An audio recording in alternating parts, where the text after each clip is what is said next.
Hi guys everybody good morning. Maruti entertainment तरफ से आज एक सीमा आलू रेसिपी बनाऊँगी।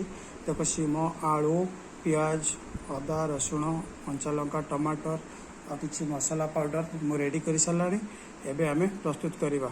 हीटर ऊपर एबे कड़ाई गरम हो गलानी। एबे आमे तेल नवा। तेलर क्वांटिटी मु कम नौची कारण मु एका रोची बैचलर हिसाब रे।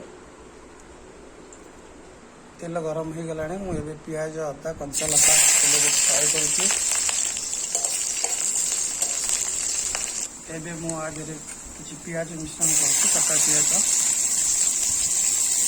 पियाज एबे धीरे धीरे लाल हबार आसला। आपर आम आगे किसी मसला मिश्रण करवा। देखते हल्दी पाउडर मिर्चा पाउडर भी किसी नौचे, जीरा पाउडर भी किसी नौचे,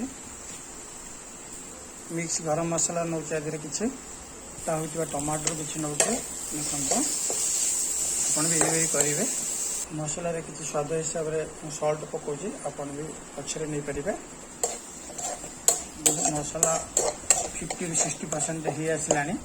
प्रस्तुत थी सीम आलू को मु मसला सहित मिक्स करके सीम आलू ये सिंगल वेजिटेबल आगे अधिका किसी मिक्स कले भल लगे से केवल सीम आलू सब्जी बनाऊँ।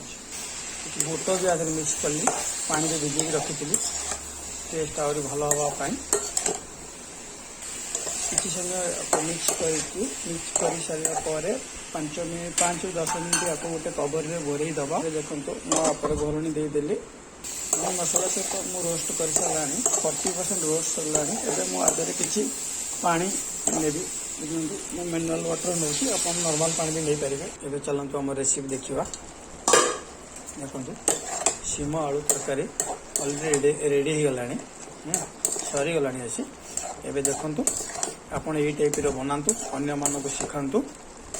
जय जगन्नाथ। बहुत मेहनत रे सकाळ सकाळ मु आज बनैछि। फिर देखा नेक्स्ट वीडियो रे। जय जगन्नाथ।